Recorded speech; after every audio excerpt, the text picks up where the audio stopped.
So here's a question. We got all sorts of creativity people out there, and what do they always say? You gotta think outside of the box. I don't know about anybody else, but my wallet doesn't have money for outside of the box. My wallet has money for inside the box. What can you do with what you have? That's the question. You've got changes you need to make. You've got things you need to do at work.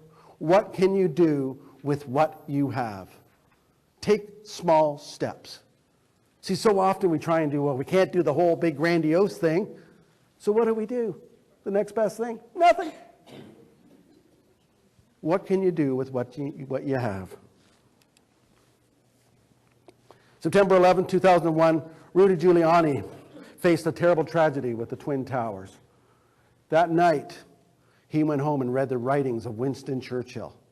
He didn't know how he was going to face New York City. He didn't know how he was going to face the world. And he thought that Winston Churchill and his writings of the battles could give him some inspiration on what to do. He asked the question, who's your hero? What would they do? And it's a very powerful question. If you're facing a time in your life and you don't know what to do, think about who your hero is. Who is somebody you really respect? See, your hero is somebody who shares your values, shares your beliefs, but they do something you don't do, and that's why they're your hero. And allow yourself to step out of yourself and say, what would that person do if they were in my situation? And the question will be answered for you. Now, always when I say this, you know what happens? People come up after and say, Curt, that's a really great idea, but I got to tell you, I don't have any heroes in my life. Have a hero. Find heroes. Seek them out. Could be a spouse, could be a partner, could be a parent, could be a celebrity. I don't care. Find some people that inspire you, motivate you, move you, and allow them to be your hero. I'm available if you need. All right, have a hero. Ask what they would do. I don't know if you can read this license plate. The license plate says was his. This is a very powerful question, and I'm actually going to tone it down again for a second. All right, to ask, what if this was meant to be good news? I'm going to tell you back 1991, my brother was diagnosed with terminal cancer. Something you wouldn't want to face ever, right? He said to himself, how do I make this good news? See, he couldn't take it away. There's nothing he could do. So he had a choice. He could either start dying now, or he could start living. And he chose to start living. And he went out and did some incredible things. The thing that I would suspect he valued the most is he went around to every church, every opportunity, and he talked about the lesson he learned by facing this reality. And he'd go into churches and he'd say, folks, here's what I'm going to do. I'm going to spend 5 minutes telling you that I'm dying and I think it's good news. And then I'm going to spend the next 55 trying to dig myself out of the hole I just created. And he would talk about hugging my dad for the first time and doing some things. And he turned it into a very positive experience. Now, the reason I share this with you is because we all have adversity in our life. It's part of what we do. Take some time and say, so what happens? I had to make this good news. How could I make this good news? How can I turn it around so it's a positive? I'm going to tell you a couple of stories. I'm going to take you back, and actually this one happened last year. I was speaking in Winnipeg. And I go to Winnipeg and I meet the person who actually hired me. And so we're talking and he says, hey, do me a favor.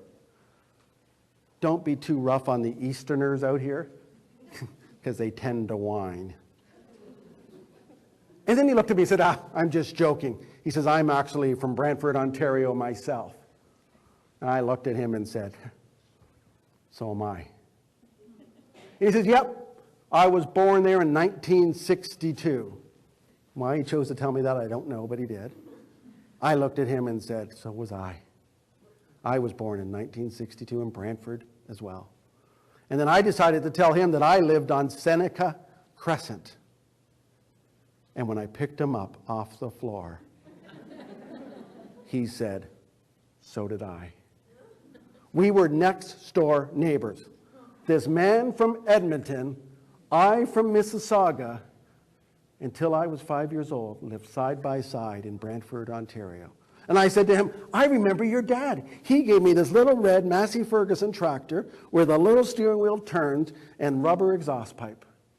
He says, man, you've got a great memory. But yes, that was my father.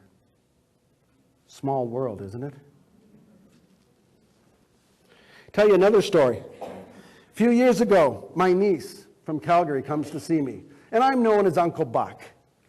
So she says to me, she says, Uncle Buck, would you like to go see the group NSYNC? Sure. Anyways, we go, and I says to her, sure, but how are we going to get tickets? She says, I could ask my Uncle Neil. I said, oh, great. Your Uncle Neil works for the beer store or a ticket agency, a large corporation that has box seats. I don't know.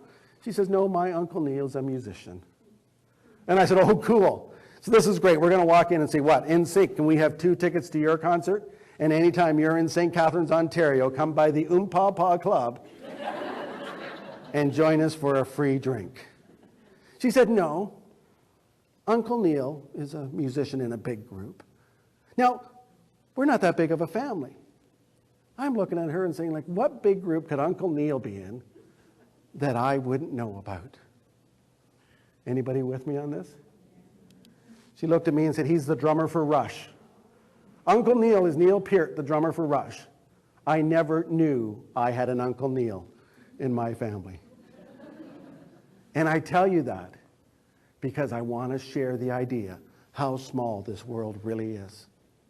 And I've got one more story, and this one will put tingles up your back.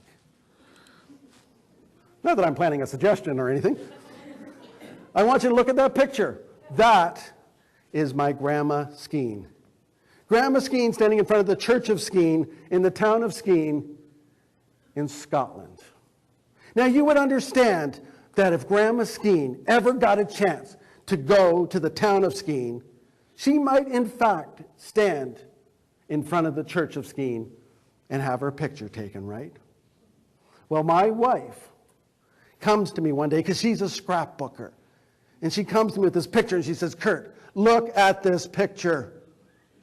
I said, yeah, that's Grandma Skene standing in front of the Church of Skene in the town of Skene in Scotland.